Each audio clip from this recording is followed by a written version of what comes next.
Hello everyone, 27 July ছিল শ্রাবণ মাসের দ্বিতীয় সোমবার।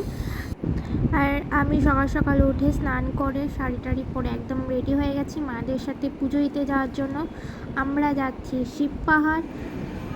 তো আমি এখানে ওয়েট করছিলাম সবার জন্য। তারপর আমরা সবাই মিলে চলে আসি শিব পাহাড় মন্দিরে শিবের পুজো দেওয়ার জন্য। আর শিব মন্দিরের ভেতরে প্রচুর ভিড় ছিল, তাই আমরা কোনো রকমে শিবের পুজো করে বেরিয়ে এসেছি। আর বাইরে নন্দীর পুজো করছিলাম। শিব মন্দিরে প্রচুর ভিড় থাকার জন্য তোমাদের আর শিবলিঙ্গটা দেখাতে পারিনি, কিন্তু এই শিব পাহাড়ের মন্দিরটাতে প্রত্যেকটা দেবদেবীর মূর্তি রয়েছে, প্রত্যেকে আলাদা আলাদা মন্দির রয়েছে। একটা জায়গাতে এতগুলো মন্দির, প্রায় পুজো করতে করতে আমাদের প্রায় অনেক সময় লেগে গেছিলো। আমি এই শিব পাহাড় মন্দিরের অনেক নাম শুনেছি, কিন্তু কখনোই আসা হয়নি। এটা আমার প্রথমবার শিব পাহাড় মন্দিরে আসা। তো মন্দিরটা অনেকটা বড়, এখানে প্রত্যেকটা দেবদেবী রয়েছে।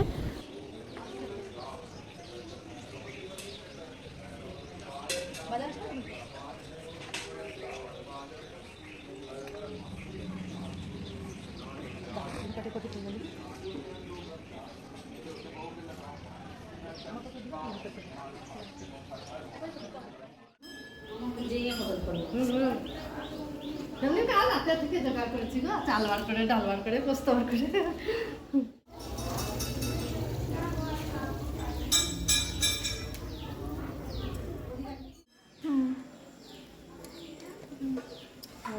সবাই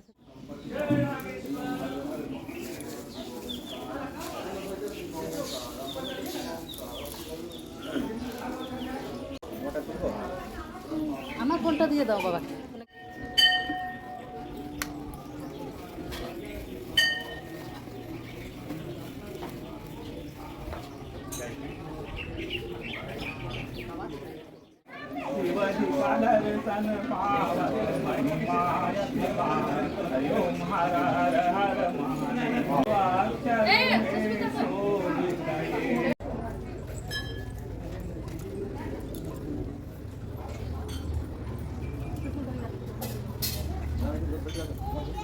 এটা হচ্ছে শিব মন্দির, আর দেখতে পাচ্ছি একদম লম্বা লাইন লেগে আছে শিবের মাথায় জল ঢালার জন্য। তার ভেতরে গিয়ে আর তোমাদের দেখাতে পারলাম না। আর বাইরে একটা দুর্গা মন্দির ছিল, সেখানে প্রণাম করে আমরা এবার বাড়ির পথে রওনা দিই।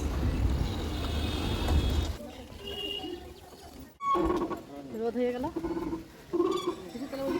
মহাদেবের পুজো করে আমরা বাড়ি চলে আসি। এই ছিল আমার পুজোর লুক। কেমন লাগলো অবশ্যই জানিও।